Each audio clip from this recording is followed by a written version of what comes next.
Bismillahirrahmanirrahim. Assalamualaikum warahmatullahi wabarakatuh. Alhamdulillah wassalatu wassalamu ala Rasulillah wa ala alihi wa sahbihi wasallam. Jemaah sekalian Allah muliakan, pada sesi kali ini insyaallah kita akan menjelaskan beberapa tanda-tanda gangguan jin pada diri kita. Biasanya setiap manusia ingin hidupnya sehat, ingin hidupnya bahagia dan tenang. Namun yang menghalangi seseorang itu tenang itu adalah kalangan jin. Bisa sihir, bisa ain, atau gangguan jin itu sendiri. Nah, untuk mendeteksi di badan kita itu ada gangguan atau tidak, nah, kalaupun ada gangguan, apakah medis atau non medis? Nah, adapun penjelasan kita pada kesempatan ini, tanda-tanda gangguan jin, sihir atau ain pada diri kita. Ya, barangkali kita akan menjelaskan awal di kepala. Nah, adapun tanda-tanda gangguan jin di daerah kepala sini, yaitu seringkali gampang lupa, terutama lupa rakaat sholat. Ya, lupa rakaat sholat, atau sering lupa dengan sesuatu, terhadap sesuatu kesehariannya. Nah, kemudian gampang blank, nggak fokus. Kemudian loading lama. Nah, di sini loading lama. Kemudian selanjutnya di daerah kepala sebelah belakang. Nah, biasanya tanda-tanda ada gangguan jin yaitu sering pusing, bukan karena sakit pusing, yaitu sering sakit kepala, bukan karena banyak utang, yaitu diantaranya juga sering kepalanya kayak mau pecah, sering sempoyongan, sering migrain. Nah, itu diantara tanda-tanda gangguan jin. Nah, untuk membedakan medis atau non medis, yaitu kalau sudah minum obat, qadarullah sembuh, tapi setelah habis obatnya nambah penyakitnya atau berlanjut, berarti ini pertanda gangguan jin, sihir atau ain. Nah, kemudian selanjutnya di daerah kepala sini, kepala belakang maksudnya, di bawah. Nah, biasanya kalau ada jin di sini sering pegel, sering gak enak. Efeknya nanti yaitu gampang marah, gampang kesel, atau malas. Makanya anak kita, istri kita, suami kita malas untuk melakukan ibadah atau aktivitas dunia yang khair, yang baik. Itu biasanya gangguan jin di sini. Dia mengekang jin di sini, atau keadaan yang nancep sehingga malas melakukan aktivitas kebaikan. Nah, kemudian selanjutnya tanda-tanda gangguan jin daerah belakang sini, sering pegel, sering ngilu. Apakah itu kolesterol? Boleh jadi kolesterol, tetapi terkadang kolesterol tinggi setelah dibekam, minum obat kok enggak kunjung sembuh, itu pertanda gangguan jin. Kemudian tulang belikat sering ngilu, sering ngilu-ngilu masuk angin. Nah, itu biasanya efeknya nanti bisa lari ke otak, bisa lari ke darah tinggi, terkadang enggak sembuh-sembuh setelah diobatin. Kemudian turun ke bawah lagi, daerah pinggang sini, pinggang sini. Biasanya tanda-tandanya sering lemes bangun tidur, sering pegel bangun tidur. Nah, kemudian adapun di pinggang, nah, tanda-tanda gangguan jin di pinggang yaitu sering sakit pinggang. Nah, sering sakit pinggang. Kemudian hasrat ke istri kurang, hasrat ke suami juga kurang. Nah, kalau yang belum menikah, hasrat ke lawan jenis juga kurang. Ini gangguan jin di daerah pinggang. Kemudian dari pinggang itu efeknya ke ginjal. Makanya banyak orang cuci darah, banyak orang yang gagal ginjal itu akibat daripada ulahnya syaitan. Kata Nabi SAW dalam hadis yang sahih bahwa tanda-tanda gangguan jin itu jinnya masuk larian darah. Nah, Rasulullah katakan dalam Sahih Bukhari, inna syaitan yajri min ibni adam majrodam. Sesungguhnya syaitan itu masuk ke tubuh manusia, anak Adam, lewat aliran darah. Maka kalau masuk lewat aliran darah, kemudian dia tinggal di salah satu anggota tubuh kita, maka itulah berefek terhadap tanda-tanda gangguan tersebut. Nah, berawal dari dalil inilah sehingga kita mampu dan bisa kita jelaskan tanda-tanda gangguan jin pada diri kita. Nah, kalau tinggal di kepala tadi, nah tanda-tandanya apa yang kita jelaskan tadi. Kalau tinggal di daerah ginjal, maka di ginjal itu yang menyebabkan terkadang berat ginjalnya, terkadang nanti bisa cuci darah.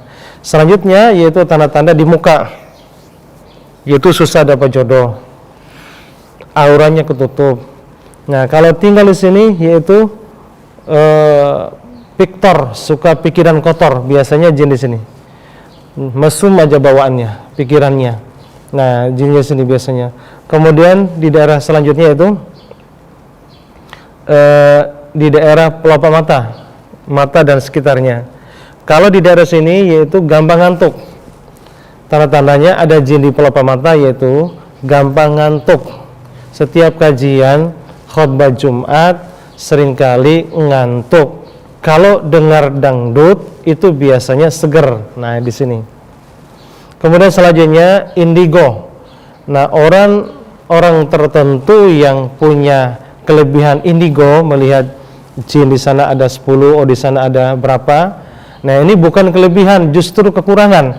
Nah, apa tanda-tandanya di daerah sini? Di daerah sini sering indigo bisa melihat jin, bisa mendeteksi dari jauh, bisa memandang. Nah, itu tanda-tanda gangguan jin di sini. Nah, kemudian selanjutnya yaitu tanda-tanda gangguan jin di daerah mata, yaitu gampang ngantuk tapi susah tidur. Susah tidurnya. Sudah nguap, pingin tidur tapi nguap bawaannya. Nah, ini di sini. Nah, kemudian selanjutnya tanda-tanda gangguan jin di daerah mata yaitu sering buram, terkadang terang, terkadang buram.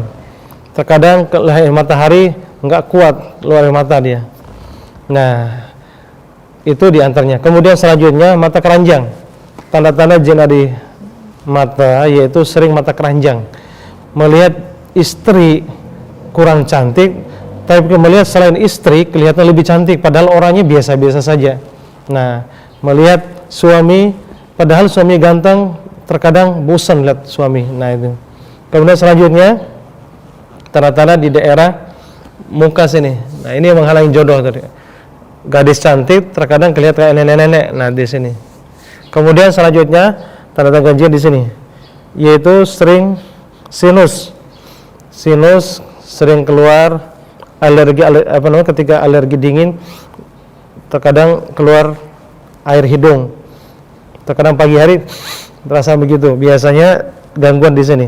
Biasanya orang seperti ini tidak menjalankan sunnah ketika berwudu, karena Rasulullah SAW mengajarkan setiap berwudu istinsyak, menarik air ke hidung sampai ke atas dan merasakan agak pening, dan di istinthar mengeluarkan air di hidung pakai tangan kiri, memasukkan pakai tangan kanan dan mengeluarkan begitu. Itu cara wudu yang sesuai sunnah Nabi SAW. Kemudian selanjutnya tanda-tanda di daerah bibir, sering cerewet yang berlebihan, kemudian sering mencaci maki orang, sering mencari kesalahan orang. Intinya dia sering mengeluarkan kata-kata kotor di daerah bibir. Nah, selanjutnya sering sakit gigi tanpa sebab. Ya, selanjutnya di daerah tenggorokan, batuk menahun antara tenggorokan paru-paru. Nah, itu biasanya bisa menyebabkan batuk menahun. Ya, batuk menahun ini tanda-tanda gangguan. Kalau batuk sekali-sekali minum obat sembuh, atau sebulan sembuh, berarti ini karena murni medis. Tapi kalau bertahun-tahun batuknya, ini pertanda gangguan. Begitu juga di daerah paru-paru. Nah, di daerah paru-paru ini juga kemungkinan gangguan jin ketika dia merasakan TBC dan sejenisnya. Nah, kemudian di daerah payudara. Payudara juga kebanyakan 90% kanker tumor payudara karena gangguan jin. Makanya waspadalah adanya gangguan jin tersebut. Kalau kita biarkan, nanti akan berefek ke medis. Karena oksigen dan air darah di daerah dada itu enggak maksimal. Kemudian tanda-tanda gangguan jin di daerah dari sini lari ke jantung nanti. Nah, jantung jadi berat. Oksigen dan darah ke jantung itu susah, sehingga nanti menyebabkan jantungnya bermasalah. Makanya sebaiknya diruqyah. Nah, itu tanda-tandanya adalah sakit jantung. Nah, kemudian selanjutnya di daerah paru-paru juga sama. Kemudian ke bawah lagi dikit di lambung, di perut. Apa tanda-tanda gangguan jin di lambung? Yaitu sering begah perutnya, gampang lapar, makan banyak tapi cepat lapar, makan sedikit cepat kenyang. Nah, atau perutnya sering begah, sering masuk angin, kemudian sering sendawa, kemudian itu diantaranya. Kemudian selanjutnya di daerah rahim. Daerah rahim ini susah punya anak, susah terjadi pembuahan, kemudian sering pendarahan atau sering keguguran di daerah sini. Nah, adapun di kemaluan, yaitu sering cepat keluar ketika hubungan suami istri. Nah, kemudian di daerah kaki, apa tanda gangguan jin kaki? Yaitu sering kesemutan kakinya ketika duduk, kemudian pernah kram ketika tidur, kram kayak ada yang narik di kaki.